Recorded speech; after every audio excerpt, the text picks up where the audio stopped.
Hai semuanya, welcome back to my channel. Dan hari ini aku mau ngomongin tentang 7 tips cara untuk tidak mengeluarkan uang secara berlebihan.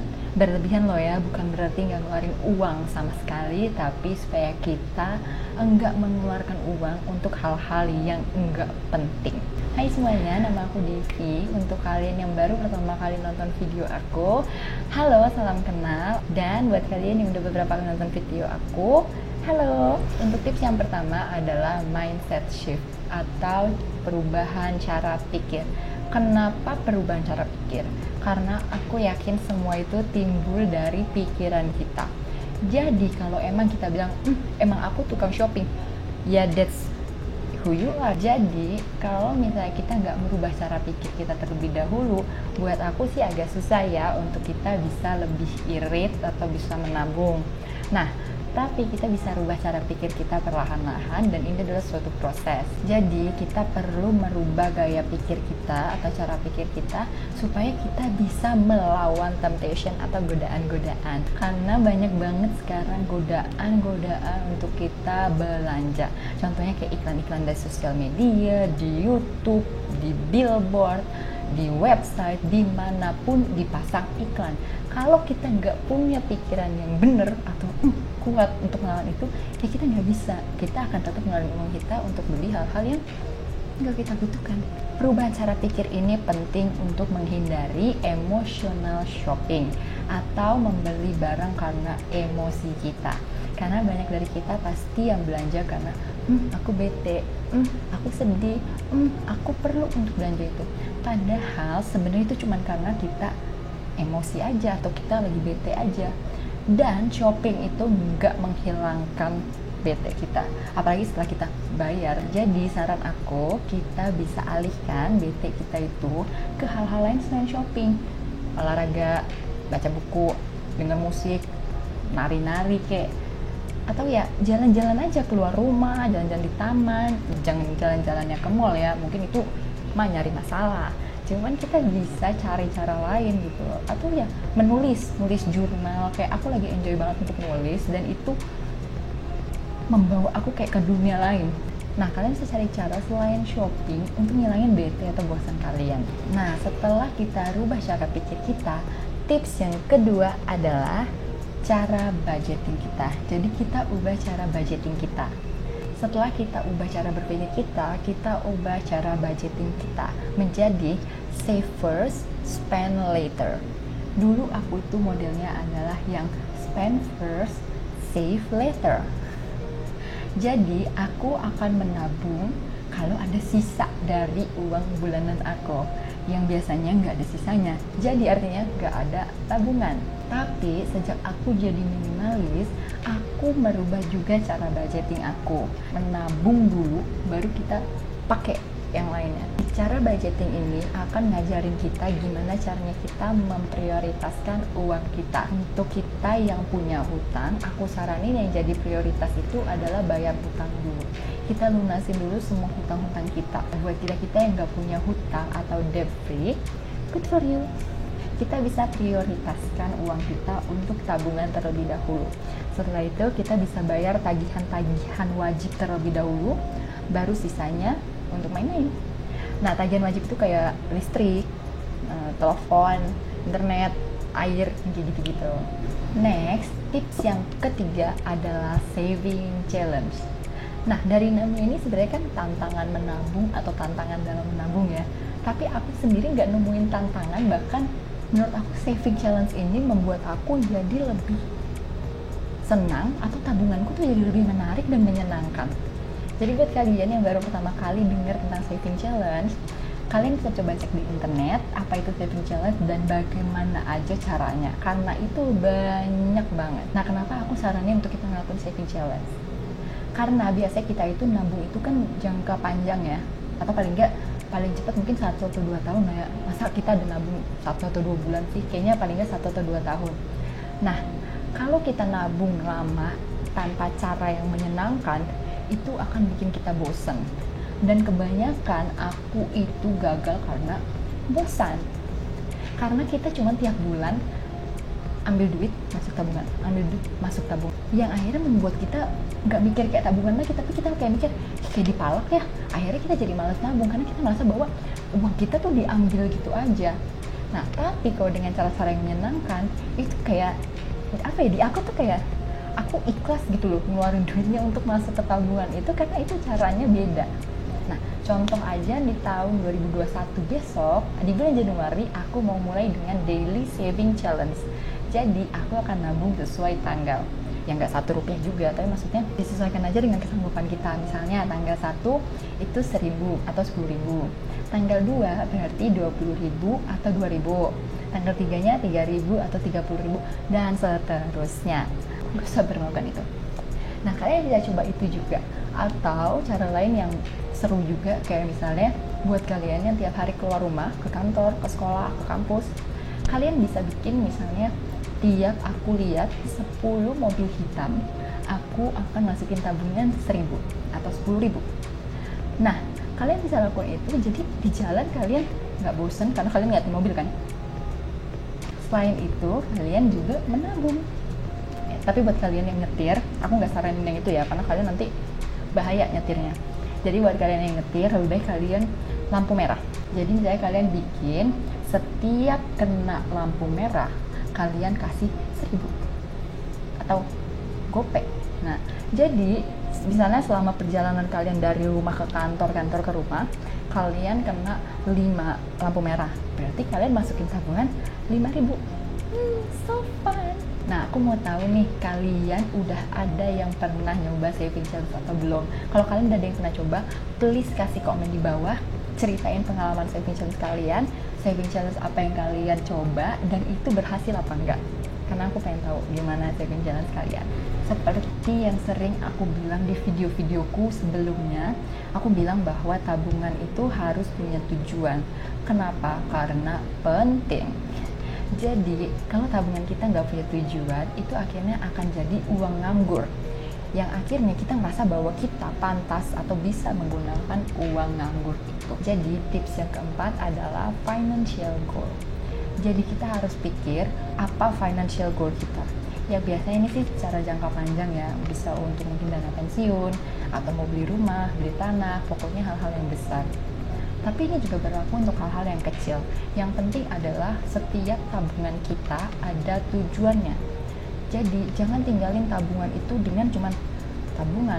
Karena apa? Otak kita ini akan berpikir bahwa kita punya uang. Jadi misalnya kita udah mikir, oh mau beli motor, tapi kita nggak sisihin bener-bener bahwa dana untuk beli motor. Kita cuma masukin di tabungan aja. Sangat memungkinkan. Misalnya Lebaran, orang-orang ganti handphone. Kita pengen beli motor, tapi kan orang-orang beli handphone. Akhirnya uang yang udah kita tabung misalnya udah 10 juta ya. Pada beli handphone, udahlah, jadi pakai dulu deh untuk beli handphone. Soalnya teman-teman kantor pada beli handphone.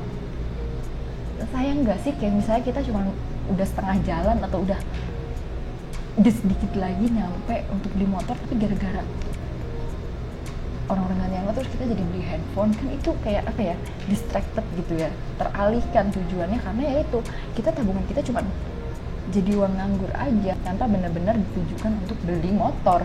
Kalau kita udah punya financial goal untuk tabungan kita masing-masing, itu akan membuat kita berpikir.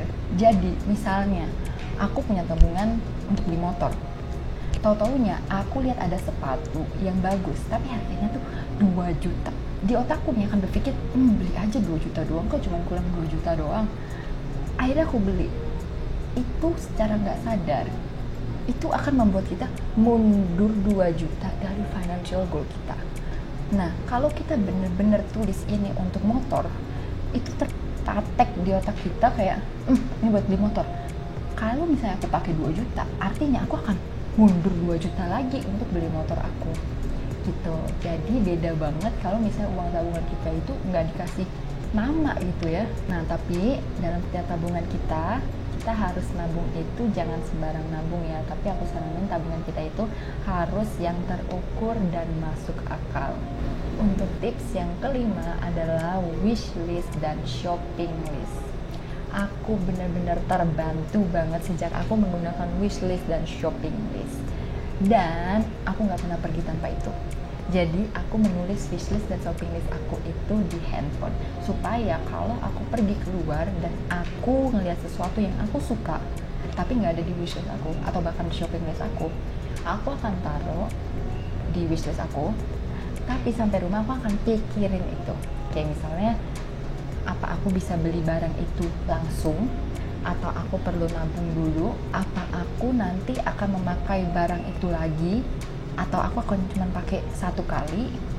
Kalau aku cuma pakai satu kali, apa nggak bisa aku pakai barang yang udah aku punya dulu untuk ganti, atau ya apa aku nggak minjem aja kalau emang butuh barang itu dan harus barang itu, ya aku nggak coba minjem aja dulu. Nah, dengan wishlist dan shopping list ini biasanya aku nggak jadi beli, karena biasanya apa yang kita lihat sekelewatan doang itu barang-barang yang nggak penting, yang bener-bener nggak kita pikirin, yang akhirnya muncul jadi impulsif buying, dan itu buang-buang uang. Dulu aku sering pergi belanja tanpa shopping list, jadi aku cuma belanja kayak membayang-bayangkan, oke, aku mau masak ini, aku mau bikin ini, aku perlu ini, aku perlu itu, tanpa benar-benar aku tulis 1 atau 2 hari sebelumnya.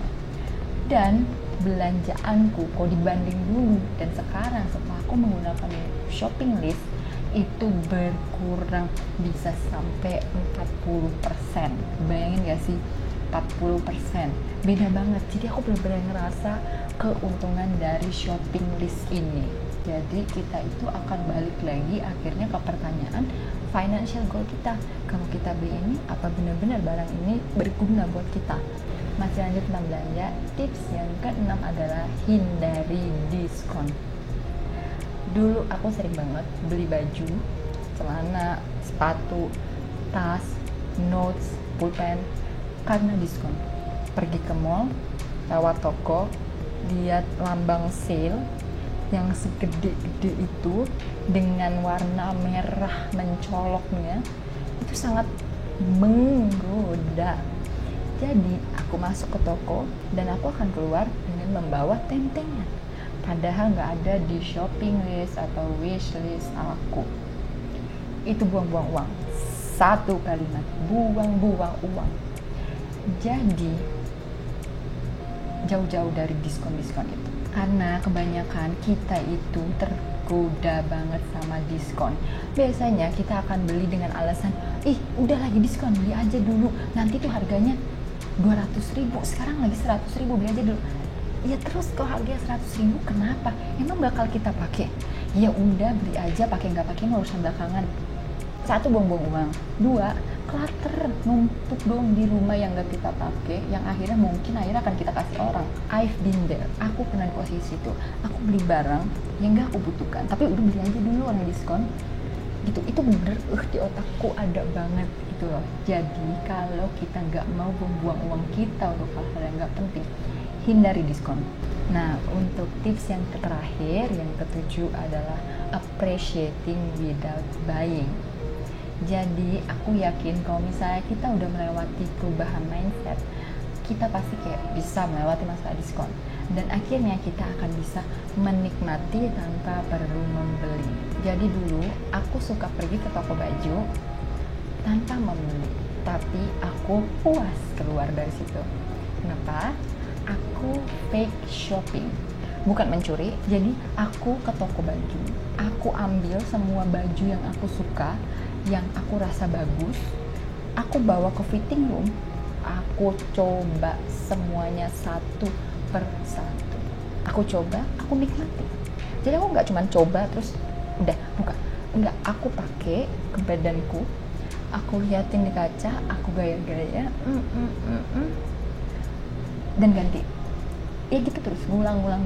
Benar, kalian bisa coba. Tapi aku, setiap aku melakukan, habis coba-coba itu, aku puas. Karena kayak aku merasa, oh ya udah, aku kayak udah merasa punya baju baru gitu loh.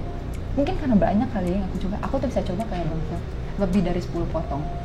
Jadi mungkin aku udah puas kali nyoba dalam situ. Jadi akhirnya kayak nggak pengen beli, dan sadar pasti pakai, dia udah punya di kaos kayak gini, buat apa lagi beli yang kayak gini. Jadi akhirnya terbuka kan matanya bahwa nggak perlu gitu. Aku nggak tahu buat kalian, tapi kalau kalian belum pernah coba fake shopping, coba. Dan kalau kalian coba, Jangan lupa kasih komen di bawah berhasil atau enggak. Keluar tanpa membeli apa-apa, tanpa membeli satu barang pun. Aku lakukan juga dengan appreciating without buying ini adalah souvenir. Jadi udah mungkin 2 atau 3 tahun aku pergi jalan-jalan tanpa membawa pulang souvenir, terutama untuk diriku ya. Aku nggak ngumpulin souvenir. Kenapa? Souvenir itu kebanyakan apa sih? Gantungan kunci, tempelan kulkas, mug, gelas, pajangan-pajangan. Dulu aja sebelum aku jadi minimalis, aku udah nggak suka beli gitu kan. Pertama bukan karena ribet di rumah, aku nggak sukanya karena repot aja bawa pulangnya. Karena kebanyakan kan beling ya, pecah lah di jalan, ribet deh gitu. Tapi semenjak aku jadi minimalis, aku berpikirnya lebih jauh lagi. Jadi barang souvenir yang aku beli itu cuma numpuk di kulkas, cuma numpuk di pajangan lemari, cuma numpuk di dinding tanpa memberikan nilai balik ke aku. Oke, muncul pertanyaan, terus itu kan kenang-kenangan, masa nggak ada kenang-kenangan sih pergi sana? Foto itu udah kenang-kenangan terbaik buat aku. Kenapa ya? Pengalaman kita pergi ke sana itu udah suatu pengalaman, dan aku cuma butuh foto untuk mengingatkan aku lagi untuk hal-hal lain yang terjadi di sana. Jadi biasanya aku cuma ambil foto dari kejadian, suasana, atau barang-barang yang mengingatkan aku sama hal-hal di sana gitu loh, waktu aku jalan-jalan, tanpa perlu membawa balik ke rumah aku barang-barang yang enggak aku pakai. Contoh paling gampangnya untuk appreciating without buying ini adalah bayangin kayak kita pergi ke museum. Aku adalah orang yang menikmati museum. Mungkin banyak orang yang gak suka, banyak orang yang ngerasa museum itu bosen, tapi kalau aku suka museum, aku enjoy ada di museum. Nah, kayak aku pergi ke museum, itu apa yang aku lakukan kalau aku pergi ke toko baju.